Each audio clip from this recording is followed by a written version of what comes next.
कक्षा 9 विज्ञान पाठ 6 उत्तर विनय सर। इस वीडियो में हम क्वेश्चन नंबर 3 एपिडर्मिस अर्थात अधिस्तर अर्थात बाह्य त्वचा पर टिप्पणी लिखो। इसका अर्थ ये हुआ कि एपिडर्मिस यानी कि अधिस्तर अर्थात बाह्य त्वचा पर टिप्पणी लिखो।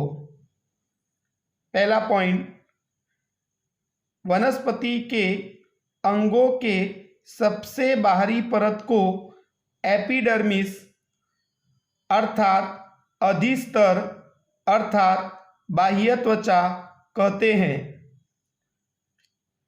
इसका अर्थ यह हुआ कि वनस्पति के अंगों के सबसे बाहरी परत को एपिडर्मिस अर्थात बाह्य त्वचा अथवा अधिस्तर कहते हैं। दूसरा पॉइंट, एपिडर्मिस में कोशिकाओं की एक ही परत होती है। इसका अर्थ यह हुआ कि एपिडर्मिस में कोशिकाओं की एक ही परत होती है। तीसरा पॉइंट, शुष्क स्थानों पर मिलने वाले पौधों में एपिडर्मिस मोटी हो सकती है, यानी कि शुष्क स्थान जहाँ पर पानी नहीं होता वहाँ पर जो वनस्पति होती है उसमें एपिडर्मिस मोटी होती है।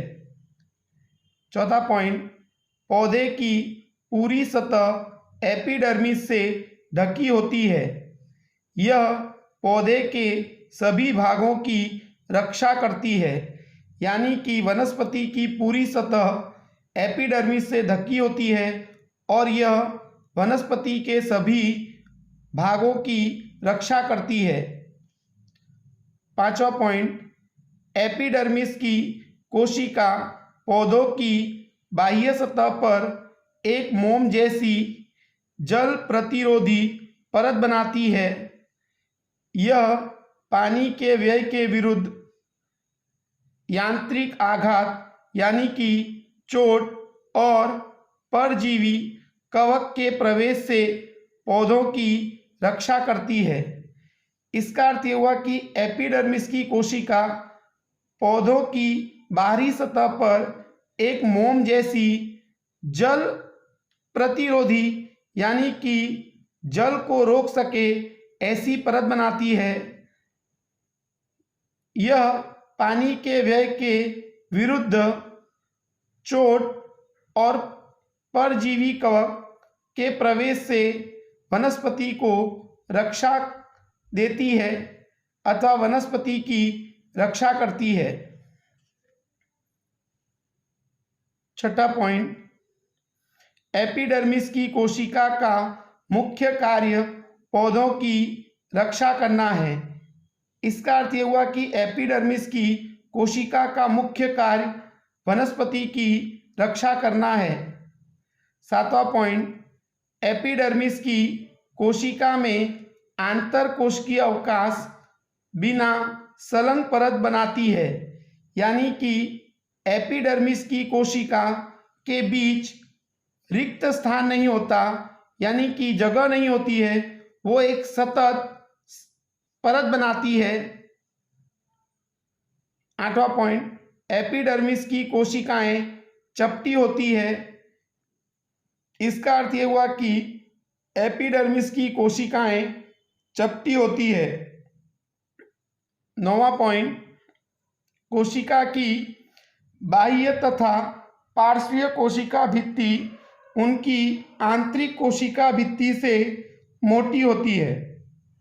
इसका अर्थ यह है कि कोशिका के बाहर की और पार्श्व यानी बाजू की कोशिका भित्ति अंदर की कोशिका भित्ति से मोटी होती है।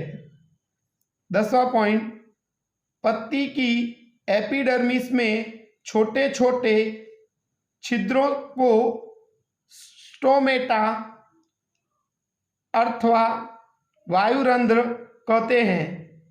इसका अर्थ यह होता है कि पत्ती की एपिडर्मिस में छोटे छोटे छिद्र होते हैं जिसे स्टोमेटा अथवा वायुरंध्र कहते हैं। 11वां पॉइंट, स्टोमेटा दो विक्र यानी मूत्रपिंड के आकार की कोशिकाओं से घिरी होती है जिसे रक्षी कोशिका कहते हैं। इसका अर्थ यह हुआ कि एपिडर्मिस की जो कोशिका होती है उनके बीच में छोटे छोटे छिद्र होते हैं जिसे स्टोमेटा कहते हैं अर्थात वायुरंध्र कहते हैं, और इस स्टोमेटा की रचना दो विक्र यानी मूत्रपिंड के आकार की कोशिकाओं से घिरी होती है जिसे रक्षी कोशिका कहते हैं। 12वां पॉइंट, रक्षी कोशिकाएं वायुमंडल से गैसों का आदान प्रदान करने के लिए आवश्यक हैं। वाष्पोत्सर्जन की क्रिया भी स्टोमेटा के द्वारा होती है, यानी कि रक्षी कोशिकाएं वायुमंडल में से गैसों का आदान प्रदान करने के लिए आवश्यक है, यानी कि श्वसन की क्रिया करती है। इसका अर्थ यह हुआ कि ऑक्सीजन अंदर आता है रक्षी कोशिका द्वारा और कार्बन डाइऑक्साइड बाहर जाता है, और वाष्पोत्सर्जन की क्रिया भी स्टोमेटा द्वारा होती है, यानी कि पानी का वाष्प स्वरूप में बाहर निकालने की क्रिया यानी वाष्पोत्सर्जन की क्रिया भी स्टोमेटा के द्वारा होती है। 13वां पॉइंट, जड़ों की एपिडर्मिस कोशिकाएं पानी को सोखने का कार्य करती है, यानी कि मूल की एपिडर्मिस कोशिकाएं पानी को जमीन में से सोखने का कार्य करती है। 14वां पॉइंट, मरुस्थलीय यानी रेगिस्तान पौधों की बाहरी सतह वाले एपिडर्मिस में क्यूटिन का लेप होता है, यानी रेगिस्तान में जो वनस्पति पाई जाती है उनकी बाहरी सतह वाले एपिडर्मिस में क्यूटिन का लेप यानी जमावट होती है। 15वां पॉइंट, जैसे जैसे वृक्ष की उम्र बढ़ती है उसके बाह्य रक्षात्मक ऊतकों में कुछ परिवर्तन होता है। द्वितीय विभाजोत्तक की एक पट्टी तने के एपिडर्मिस का स्थान ले लेती है। बाहर तरफ की कोशिकाएं विभाजित होकर अधिक स्तरों वाली मोटी छाल बनाती है। इसका अर्थ ये होता है कि जैसे जैसे वृक्ष की उम्र बढ़ती है वैसे वैसे उसकी बाहर की जो रक्षात्मक ऊतक है उसमें परिवर्तन होता है, और द्वितीय विभाजोत्तक की एक पट्टी तने के एपिडर्मिस का स्थान ले लेती है। बाह्य तरफ की कोशिकाएं विभाजित होकर अधिक स्तरों वाली मोटी छाल बनाती है। छालों की कोशिकाएं मृत होती है और आंतरकोशिकीय अवकाश नहीं होता है।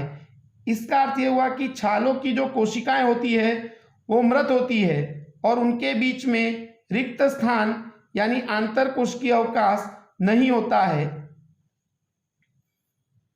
16वां पॉइंट, इनकी कोशिका भित्ति पर सुब्रीन नामक पदार्थ का स्थूलन होता है जो छालों को हवा और पानी के लिए अप्रवेशशील बनाती है।